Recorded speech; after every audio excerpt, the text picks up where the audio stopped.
자, 안녕하십니까. 자, 국어능력 인증시험 8번째 강좌입니다. 자, 이 8번째부터 이제 지난 시간에 이어서 기초능력 편의 그 능력에 대한 활용 거기 들어가고 있는데요. 25항부터. 자, 25항의 는이보다와 는이보다 이건 뭐 큰 문제가 없죠. 그 다음에 26번도 마찬가지고 27번에 있는 너와 려에 대한 거 요것은 좀 이제 문제가 되죠. 그러니까 뭐뭇을 하러 너와 려 문제. 자, 요것을 보니까 너는 하나의 직접 목적 표시입니다. 이것은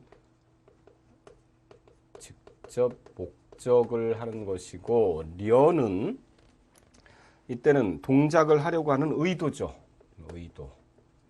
자, 이것이기 때문에 거기 있는 예처럼 친구를 만나러 간다. 요거다고. 그 다음에 무엇을 하려고 만나려 한다. 그러니까 만나려고 한다 해서 이 특히 려는 의도이기 때문에 고가 이렇게 붙는 편이고 러는 만나려고 이렇게 해서 고가 안 붙죠. 이것은 직접 목적이기 때문에 그렇습니다. 그 다음에 로서와 로서 또 항상 많이 나오는 문제인데요. 뭐뭐로서 그 다음에 뭐뭐로서 문제. 이것은 자격을 나타내주고 이것은 도구를 나타내주죠.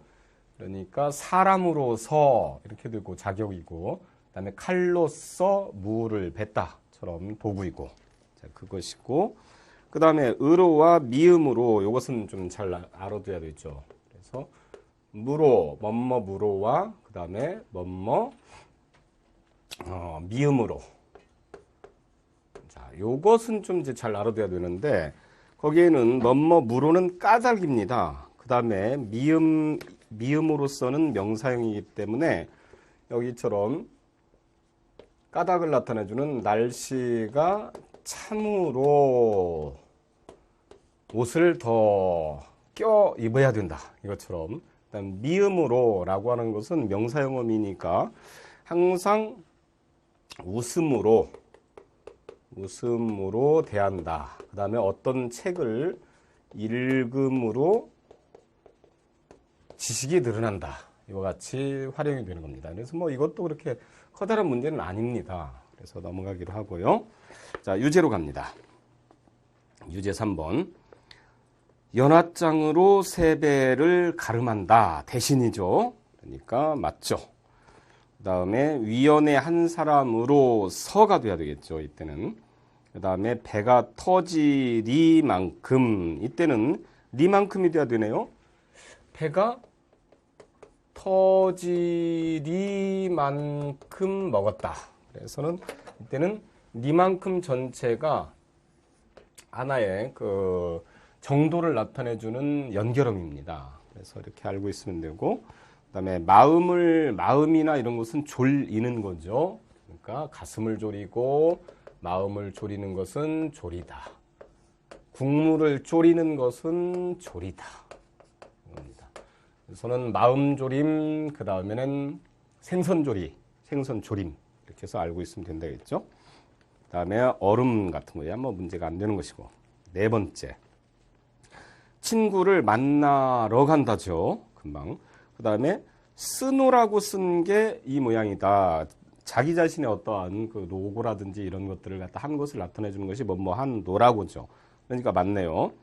배추는 절이는, 파리 절이는 것은 자, 절이다. 이것은 그냥 파리절이다.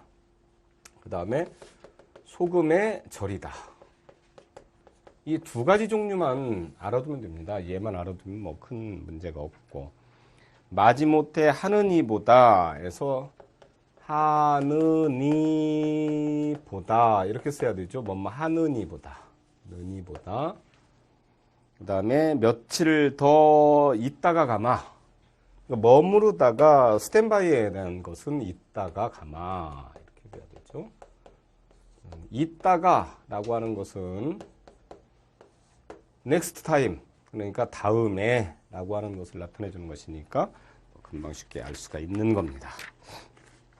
그럼 이제 예상 문제편으로 들어가면서 그 문제 유형을 정확히 살펴보고 그 문제 유형에 따라서 어떻게 하면 정확하고 빠르게 푸느냐. 왜냐하면 이 객관식 문제를 좀 더 빠르게 풀어야만 나중에 뒤에 가서 그 주관식 문제가 나왔을 때 좀 시간 여유를 가지고서 문제를 풀 수가 있습니다. 그러니까 빠르고 정확하게 푸는 문제풀이 연습에 초점을 맞춥니다. 자, 1번 어긋나게 쓴 것은이죠. 그래서 이런 것들 물론 이제 어긋나게 밑줄이 돼 있습니다만 한 번 더 어긋나게 그러면 이렇게 동그라미 쳐두고 그래야만이 우리가 어떠한 것을 인지와 각인을 했을 때 두뇌에서 실수 같은 것을 방지를 해줍니다. 그러니까 뭐뭐 하는 것은과 뭐뭐 하지 않는 것은 긍정의문과 부정의문 때문에 여러분들이 그 문제를 틀려본 적이 한두 번 있을 겁니다. 특히 국어 문제는 이제 그런 것들이 꽤나 많죠. 그러니까 흔히 이제 그것을 말장난 문제라고 하는데 그 말장난도 말에 대한 의미 차이이기 때문에 그 문제가 가끔 나옵니다. 그래서 항상 긍정만 나오는 것이 아니고 긍정 나오고 부정 나오고 또는 부정 나오고 긍정 나오고 이런 식으로 섞여서 나오는 것도 그 문제 출제 의도에 따라서 그런 것입니다. 자, 부싯돌. 자, 이런 경우에서 사이소리 원칙. 자, 사이소리에 대한 원칙을 다시 한번 파악을 해보죠. 우리가 떠올려 봅니다. 원칙 적용하는 것이 중요하다고 그랬죠? 탁 떠올려서. 일단, 우리말과 우리말 사이에 사이소리를 쓰고, 그 다음에 우리말 또는 한자어 또는 우리말 사이에서 쓴다. 대신, 한자어로만 된 것은 쓰지를 않는데, 예외로 6가지는 인정을 해준다. 그것이 고세수 차퇴회 이렇게 6자였죠. 그러니까 곳간, 셋방, 숫자, 찻간, 그다음에 퇴간, 횟수 요렇게 6글자만 인정을 해주고 나머지는 절대 인정을 해주지 않는다 이거죠. 물론 순수 우리말과 우리말 사이에서도 사이소리 그 뒷말이 강하게 나지 않는 것들은 쓸 필요가 없습니다. 예를 들어서 자 머리말이냐 머릿말이냐 했을 때요. 여기에서 머리말 이렇게 나는고 그다음에 머릿말 이렇게 나기도 합니다. 그런데 구태여 머리말로 나는 것을 머릿말로 이렇게 쓸 필요가 없죠. 그러니까 먼저 발음이 쉽게 나는 것을 우선으로 한다. 그러니까 사이소리 쓰지 않는 것을 먼저 법칙으로 합니다. 그러니까 발음을 먼저 해보고요. 그 대신 갯값 요즘에 보신탕 얘기를 해도 될지는 모르겠습니다만 요즘에 철인지라서 갯값이 올랐다. 그러면 갯값에서 순수 개 우리말 그런데 이것이 소리가 갯값 요렇게로 나네요. 그러니까 소리는 이렇게 나죠. 갯값. 그러면 이 경우에서 이 된 소리가 나니까 사이소리를 써줘야 되겠구나. 이렇게 할 수가 있는 겁니다. 요거에 대한 법칙이었었죠. 그거에 따라서 이제 분석을 해봅니다. 부싯돌. 자, 부시 플러스 돌. 이 부시가 영어에 무슨 미국 대통령 부시인가 뭔가 있었죠. 그 다음에 부시맨 했을 때 부시도 있고. 그런데 그것이 아니라 우리는 부시다가 이렇게 때려치다라고 하는 의미입니다. 그러니까 순수국어. 근데 소리가 딱 하니 부시돌 이렇게 나느냐 부시돌 이렇게 나느냐 따라서 이것은 부시돌 이렇게 나네요. 부시돌 사이소리 붙여야 되는구나. 그냥 알 수가 있는 겁니다. 외우지 않고 사이소리 쓰는 거 맞고. 자, 예산일. 자, 이것도 보죠. 예사 한자어입니다. 플러스 일. 근데 소리가 예사일 이렇게 나느냐 예산일 이렇게 나느냐를 보니까 이것은 예사일 이러면 예사일하고 일부러 내지 않는 한 예사일 안 납니다. 그냥 요것이 예산일 이렇게 나는구나. 그렇다면 니은이 덧나니까 사이소리를 붙여야 되는구나. 옳지 붙여야지. 이렇게 해서 이거 맞구나 이렇게 판단하는 겁니다. 그 다음에 횟수. 한자이지만 여기에 있는 6글자에 들어가네요. 횟수. 오케이. 맞고. 그 다음에 장미, 빛. 자, 장미 플러스 빛. 자, 발음을 봅니다. 우선 장미빛으로 납니다. 이렇게 나죠. 빛. 그러면 짜임새를 봅니다. 장미. 이게 사실은 그 한자입니다. 한자고 우리말의 장미를 뜻하는 낱말은 따로 없습니다. 그래서 이제 여기 들어왔기 때문에 그래서 장미 한자 플러스 빛은 우리말이죠. 한자 플러스 우리말인데 소리가 빛으로 난다. 여기 사이소리에 분명히 써줘야 되죠. 아하, 써줘야 되겠구나. 이렇게 판단을 하죠. 그 다음에는 초점. 자, 어떤 것에 대한 말하자면 카메라에 초점이 맞았느냐 했을 때 초점 보니까 이게 이 한자입니다. 그러니까 초점 이렇게 쓰는 거죠. 이 한자인데 왜 그냥 우리말에서 초점 이 자체가 없습니다. 이 점이라고 하는 것도 왜 한자거든요. 그러니까 우리말의 그 한자 점, 그러니까 영어의 닷스에 해당이 되는 그런 것은 우리말도 자체가 없습니다. 그러니까 이 점으로 통일해 쓰기 때문에. 그러니까 한자니까 결국에는 이 6가지 고세수 차트에 안 들어가네. 거의 발음이 초점으로 난다 하더라도 초점 이렇게 써야 되겠구나. 사이소리 안 쓴다. 이렇게 해서 판단을 합니다. 자, 원칙 이제 알겠죠? 그러면 확장을 한번 해보죠. 자, 오늘은 장이 안 좋아서 내과에 진료를 받으러 가야 되겠는데 자, 소리가 내과 이렇게 소리가 납니다. 내과 이렇게 소리가 참 안 나죠. 물론 이제 일부러 효과음이 하고 효과음이 이렇게 나는데 뭐 방송 언어에서 그래도 된소리 내면 안 되지 않느냐. 왜냐면 요즘에 막 욕이 하도 난무하니까요. 그냥 보통 난무하는 것이 아니죠. 뭐 보통 뭐 10분 발음을 시켜보면은 뭐 12번인가 욕을 한다고 돼요. 보통. 자기도 모르게 하는 거죠. 근데 그것 때문에도 이제 이 사회적으로 된소리를 쓰지 말자 해서 어떠한 효과가 있습니다. 이렇게 억지로 지금 이제 발음을 하기는 합니다. 근데 실질적으로는 효과 이렇게 소리가 나기는 나죠.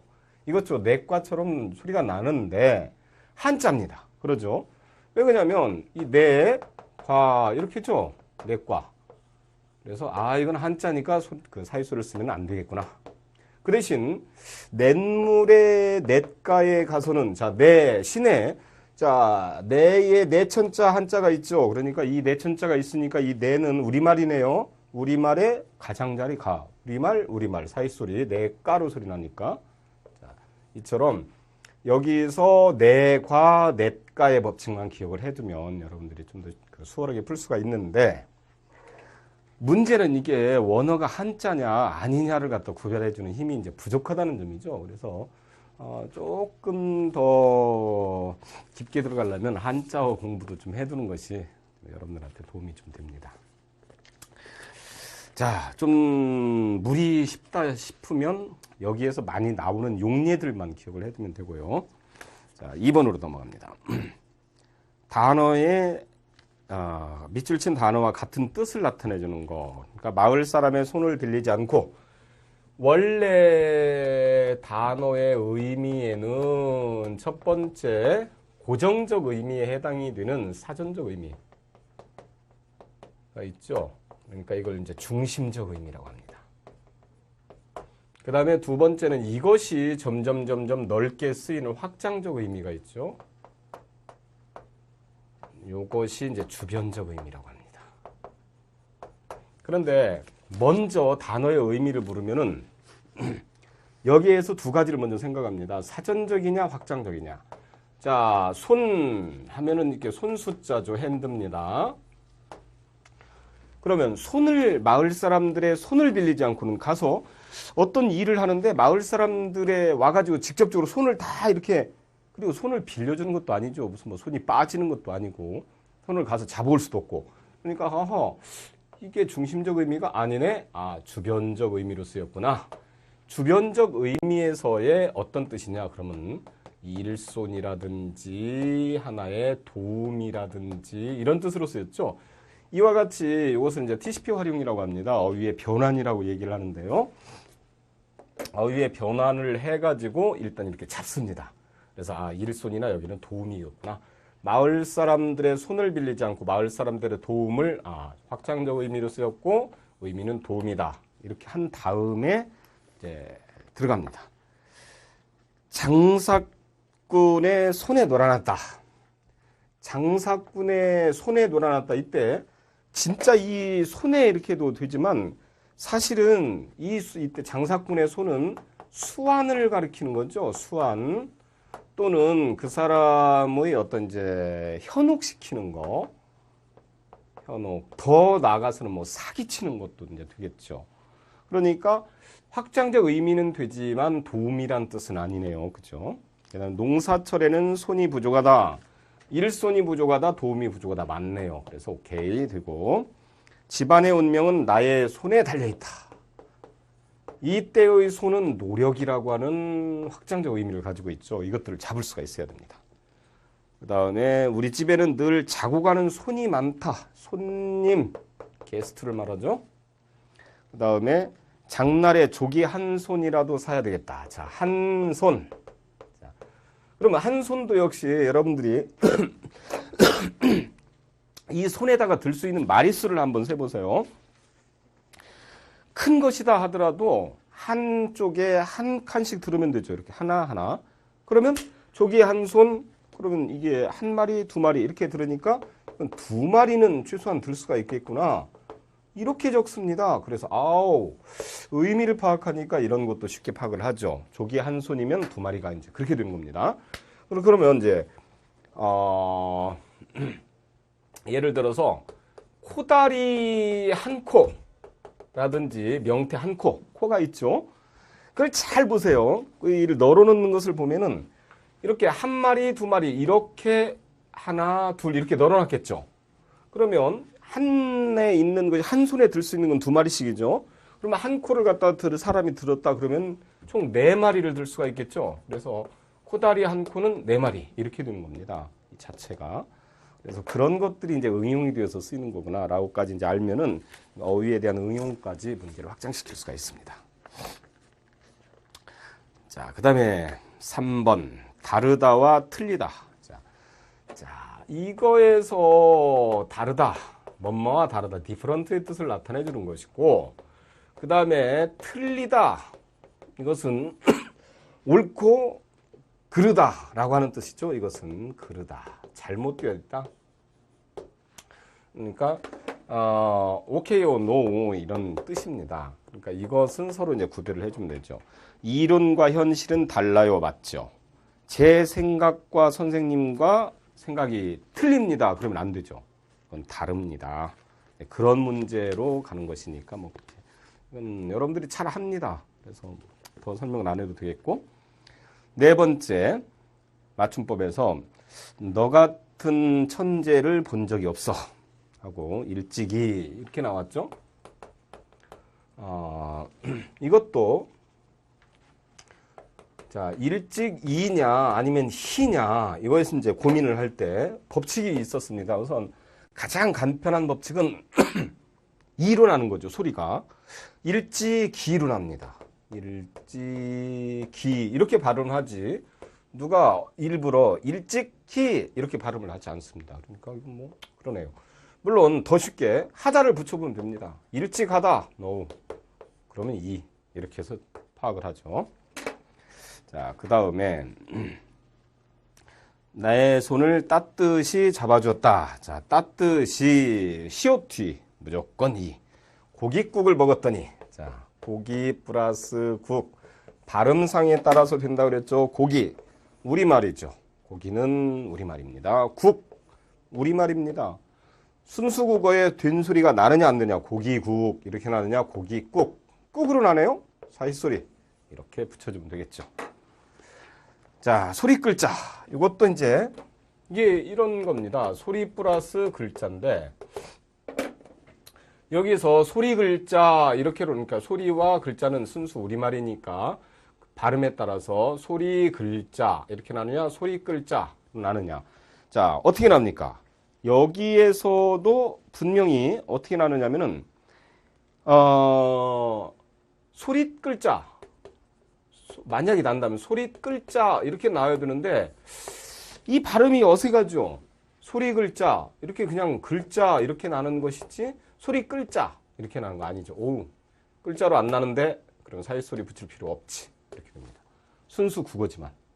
자, 그래서 순수 국어에서 사이소리를 붙이느냐 안 붙이느냐에 대한 관건은 균소리가 나느냐 안 나느냐, 니은이 덧나느냐 안 나느냐 거기에 달려 있습니다.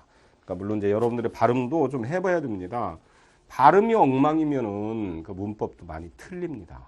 저는 문제. 자, 옛일을 예 플러스 우리말입니다. 일 소리가 예일을 안 됩니다.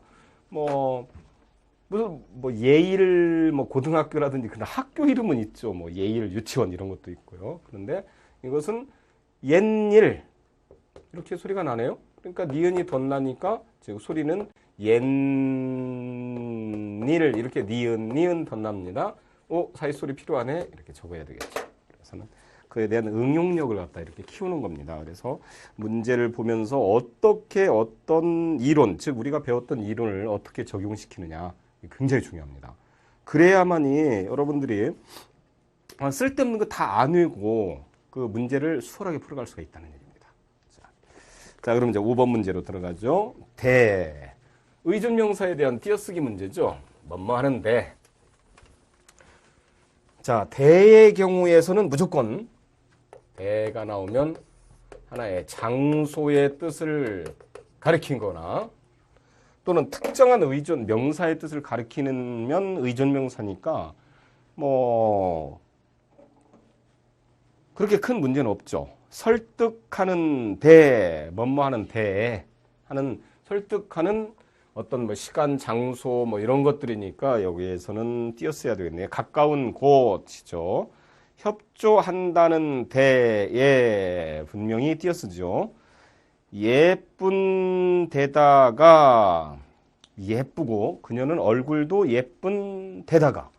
자, 요 경우에서 예쁜 데다가 예쁠 뿐더러 하고 분명히 명사의 뜻을 가지고 있습니다. 이런 것들이 띄어쓰기에 또 아주 골치 아픈 것 중에 하나입니다. 그래서 이것은 표시를 해두고 나중에 한 번씩 더 보기 바랍니다. 그 다음에는 5번은 이제 확실히 표가 나죠. 비가 오는데 어딜 가니? 비가 오는데 어딜 가니? 이렇게 했을 땐 비가 오는 장소를 나타내 주는 것이 아니죠. 그러니까 비가 오는데, 그러니까 이유를 나타내 주는 것이니까 그것은 어미다라고 하는 것을 알 수가 있습니다. 의외로 좀 어려울 겁니다. 자, 6번 문제 다시. 올해는 봄 내 가물다가. 자, 이때 봄 내내 하고 봄 내내의 뜻을 가졌을 때는 붙였습니다. 봄 내내, 여름 내내 하고. 왜 그러냐면은 봄에 있는 것들에 쭉 연달아 있는 것이니까 이게 조사의 의미를 가지고 있다는 겁니다. 그 다음에 여름 내, 봄 내 똑같죠. 그 다음에 일주일 내에, 자, 이런 경우 일주일 내에 방문을 해야 됩니다. 이처럼 이 봄 내나 여름 내 또는 여름 내내 이렇게 붙어도 이런 것은 여름의 지속, 봄에 대한 지속인데 일주일 내 그러면 일주일이라고 하는 주어진 특정 시간에, 시간 안이라고 하는 뜻을 가지고 있죠. 여기를 보면 봄 내에서는 봄 안이나 여름 내내에서는 여름 안이나 그런 뜻이 아니죠. 쭉 지속인데 일주일 내에 이것은 일주일 안에라고 하는 뜻이니까 다르네? 이건 의존명사구나. 띄었습니다. 이렇게 나옵니다. 어렵죠. 잘 알아둬야 됩니다. 이거 잘 나옵니다. 봄 내, 여름 내, 일주일 내 띄어쓰는 원칙. 그래서 어떤 사람들은 국어 능력이나 한국어 능력이 토플보다 더 어렵다 이렇게 막 하는 사람도 있습니다. 네. 그게 왜 그러냐면 그냥 무조건 우리말이니까 대충 이렇게 해서 쓰면 되지 않느냐 이렇게 인식을 했기 때문입니다. 체계적이고 논리적으로 이런 식으로 해서는 봄이나 쭉 그냥 원래는 내가 그냥 지속형에 대한 것을 가지고 있을 때는 한 단어로 된다. 그런데 일주일 안에라고 하는 뜻을 가지고 있을 때는 특정 시간을 나타내주는 의존명사다. 그러니까 띄어쓴다. 이런 규칙을 알면은 그렇게 어렵지는 않습니다. 그러니까 너무 그냥 자기 자신 너무 자만하지 말고요.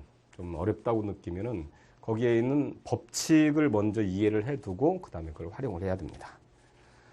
자, 그 다음에 수일 내로 이제 이런 경우는 또 보세요.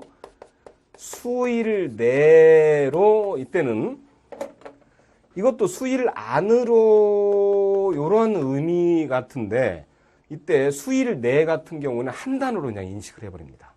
그러니까 며칠 내 한 단어 이렇게 인식을 해버리죠. 물론 이제 마침내야 그러겠죠. 그래서 이제 이렇게 이제 분석을 해놓습니다. 자, 외워둘 것은 이겁니다. 여러분들이 조금 더 빨리 공부를 하기 위해서는 자, 봄 내, 여름 내, 여름 내내 붙여 쓰고 그 다음에는 수일 내 붙여 쓴다. 그러나 일주일 내, 한 달 내라고 하는 것은 특정한 그 명칭을 가지고 특정 시간을 나타냈을 때는 띄어쓴다. 이 점은 인지를 해두기 바랍니다. 자, 그 다음으로 넘어가서 7번. 다음 단어의 쓰임이 적절한 것은 이렇게 나왔죠. 지난 추억을 쫓는.